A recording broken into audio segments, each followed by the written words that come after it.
हितोपदेश 13 अध्याय। बुद्धिमान छोराले आफ्ना बाबुको अर्थीमा ध्यान दिन्छ, तर खिल्ली उडाउनेले हक्की सुन्दैन। मानिस आफ्ना ओठको फलद्वारा नै असल थोकहरूको भोग गर्दछ, तर बेइमानले हिंसाको लालसा गर्दछ। आफ्ना ओठको रखवाली गर्नेले आफ्नै जीवन सुरक्षित पार्छ, तर असावधान बोलीले सर्वनाश ल्याउनेछ। अल्छीले लालसा गर्छ, तर त्यसलाई केही पनि मिल्दैन, तर लगनशीलताका इच्छाहरू पर्याप्त रूपले पूरा गरिन्छ। धर्मीले झुटलाई घृणा गर्छ, तर दुष्टले लालच र बेइज्जत ल्याउँछ।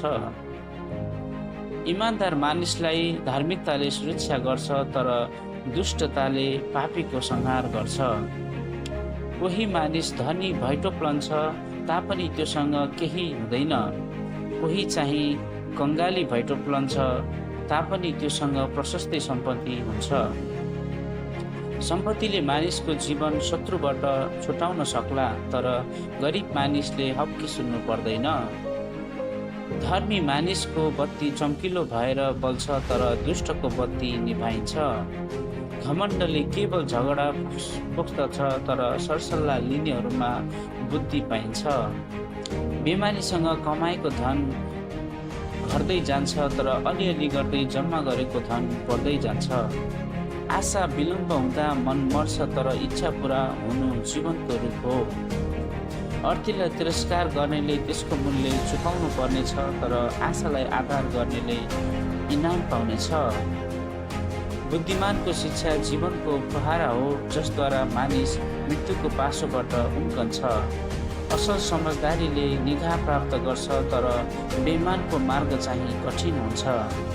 प्रत्येक समझदार मानिस आफ्नो ज्ञानद्वारा काम गर्छ, तर मूर्खले आफ्नो मूर्खताको तमासा देखाउँछ।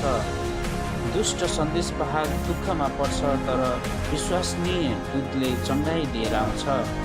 ताडनालाई अवहेलना गर्नेमाथि दरिद्रता र लाज आइपर्छ, तर सुधार गर्दा ध्यान दिने व्यक्ति सम्मानित हुन्छ।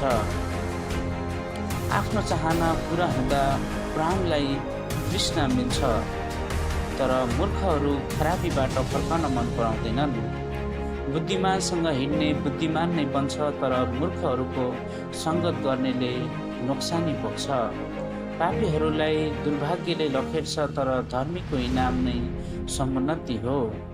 असल मानिसले आफ्ना नाति नातिनाहरूका निम्ति पैतृक सम्पत्ति छोडिराख्छ, तर पापीहरूको धन धर्मीहरूका लागि थुपारिन्छ।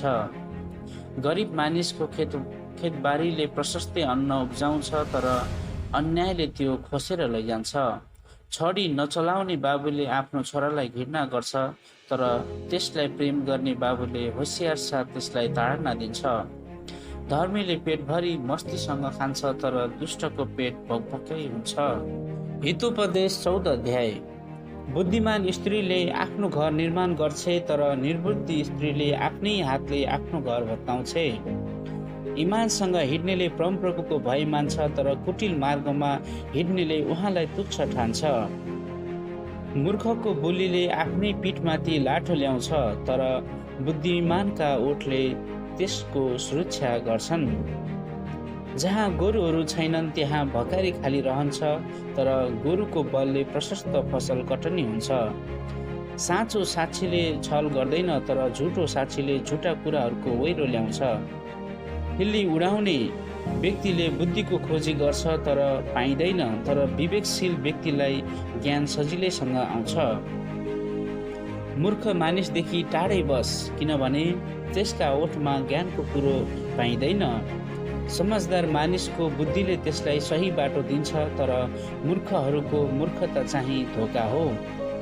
पापको क्षतिपूर्ति गर्ने कुरामा मूर्खले खिल्ली उडाउँछ, तर इमानसँग चल्नेहरूका माझमा सद्भाव पाइन्छ। मनको तितोपन मनले नै जान्दछ, र त्यसको आनन्द अरू कसैले भोग गर्न सक्दैन। दुष्टको घर भत्काइनेछ, तर इमानदारको पालमा फलिफाप हुनेछ।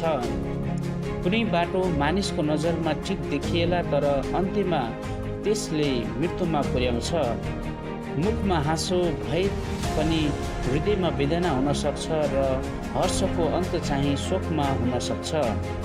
बेइमानहरूले आफ्नो चालको फल पुरै भोग्नुपर्छ र भला मानिसलाई आफ्नो कामको प्रतिफल दिइनेछ। बेवकुफ मानिसले जुनसुकै कुरा पत्याउँछ तर समझदार मानिसले आफ्ना पाइलाहरू सतर्क साथ चाल्छ। बुद्धिमान मानिसले परमप्रभुको भय राख्छ र खराबीदेखि टाढै रहन्छ, तर मूर्ख चाहिँ गरम मिजाजको र असावधानी हुन्छ। रिसा मानिसले मूर्ख कामहरू गर्छ र धूर्त मानिस घृणित हुन्छ।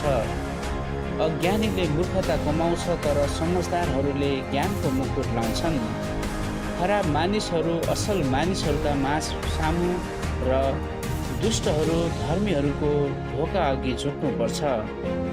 आफ्नै छिमेकीहरूबाट समेत गरिबहरू त्यागिन्छन्, तर धनीका त धेरै मित्रहरू हुन्छन्।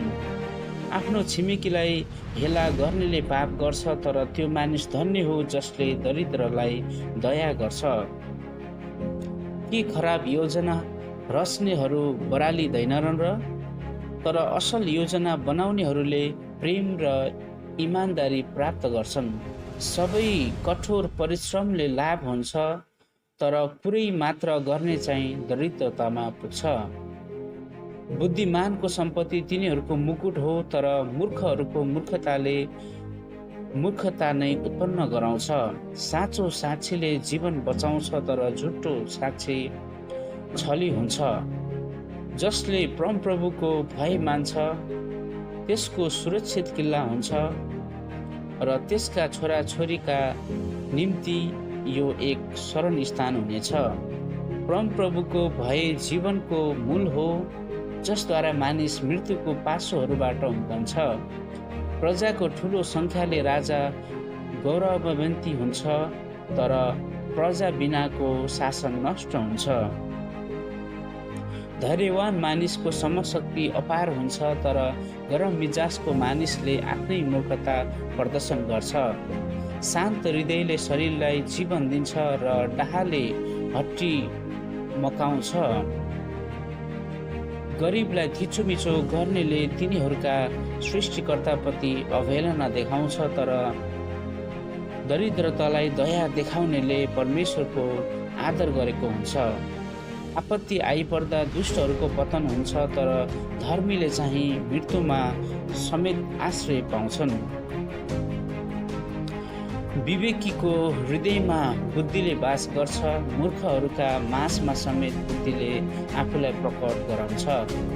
धार्मिकताले देशलाई चलाउँछ, तर पाप गर्नु चाहिँ कुनै पनि जातिको लागि बेइज्जत हो। राजा बुद्धिमान दाससँग प्रसन्न रहन्छ, तर लाजमर्दो दासले तिनको क्रोध बिहोर्नुपर्छ। हितोपदेश 15 अध्याय। नम्र जवाफले क्रोधलाई शान्त पार्छ, तर कठोर वचनले रिस उठाउँछ। बुद्धिमानको जिब्रोले ज्ञानको तारिफ गर्छ, तर मूर्खको मुखले मूर्खताकै ओइरो ल्याउँछ। परमप्रभुको नजर सर्वत्र रहन्छ, दुष्ट र असल दुवैमाथि उहाँ नजर राख्नुहुन्छ। निको पार्ने जिब्रो जीवनको रुख हो, तर छली जिब्रोले आत्मालाई आघात पुर्याउँछ। मूर्खले आफ्नो बाबुको ताडनालाई लत्याउँछ, तर सुधारलाई ध्यान दिनेले बुद्धिमान देखाउँछ। धर्मी मानिसको घरमा प्रशस्त धन हुन्छ, तर दुष्ट मानिसको कमाइले दुःख ल्याउँछ। बुद्धिमानका ओठले ज्ञान फैलाउँछ, तर मूर्खहरूको हृदय भने त्यस्तो हुँदैन। दुष्ट मानिसको बलिदान परमप्रभुको दृष्टिमा घृणित हुन्छ, तर इमानसँग चल्नेको प्रार्थनादेखि उहाँ प्रसन्न हुनुहुन्छ। दुष्ट मानिसको मार्ग परमप्रभुको दृष्टिमा घृणित हुन्छ, तर धार्मिकताको पछि लाग्नेहरूलाई उहाँ प्रेम गर्नुहुन्छ। आफ्नो मार्ग त्याग्नेले कठोर ताडना भोग्नुपर्छ, जसले सुधारलाई घृणा गर्छ त्यो मर्नेछ। मृत्यु र विनाश परमप्रभुको सामुन्ने खुलस्त छन् भने मानिसको हृदय झन् कति खुलस्त होला। खिल्ली उडाउनेले सुधारलाई निको मान्दैन, त्यसले बुद्धिमानको सल्लाह लिँदैन। आनन्दित हृदयले अनुहार प्रसन्न पार्छ, तर हृदयको पीरले आत्मालाई सुधार पुर्याउँछ। विवेकशील हृदयले ज्ञानको खोजी गर्छ, तर मूर्खको मुखले मूर्खता नै रुचाउँछ। थिचो मिचोमा परेकाहरूका अवहेलित जीवन दिनहुँ दुःखको हुन्छ, तर आनन्दित हृदय सधैँ सुखी हुन्छ। होलाको साथ प्रशस्तै धन हुनुभन्दा थोरै धनसित परमप्रभुको भय राख्नु उत्तम हो। दोषले भरिएको ठाउँमा मोटो बाछो खानुभन्दा प्रेम भएको ठाउँमा सागपातसँग भोजन गर्नु उत्तम हो। गरम मिजाजको मानिसले कलह मचाउँछ, तर धैर्यवान मानिसले झैँझगडा शान्त गराउँछ। अल्छेको बाटो काँडैले छेकेको हुन्छ, तर इमान्दारको मार्ग चाहिँ मूल बाटो हो। बुद्धिमानी छोराले बाबुलाई हर्षित तुल्याउँछ, तर मूर्ख मानिसले आफ्नी आमालाई तुच्छ ठान्छ। समझ नभएको मानिस मूर्खतामा प्रसन्न रहन्छ, तर समझ शक्ति भएको मानिस सिधै आफ्नो लक्ष्यतिर बढ्छ। परामर्शको कमीले गर्दा योजनाहरू विफल हुन्छन्, तर धेरै परामर्शदाताहरूको कारण तिनीहरू सफल हुन्छन्। उचित जवाफ दिन पाउँदा मानिसलाई खुसी लाग्छ, तर ठिक समयमा बोलेको वचन कति असल हो।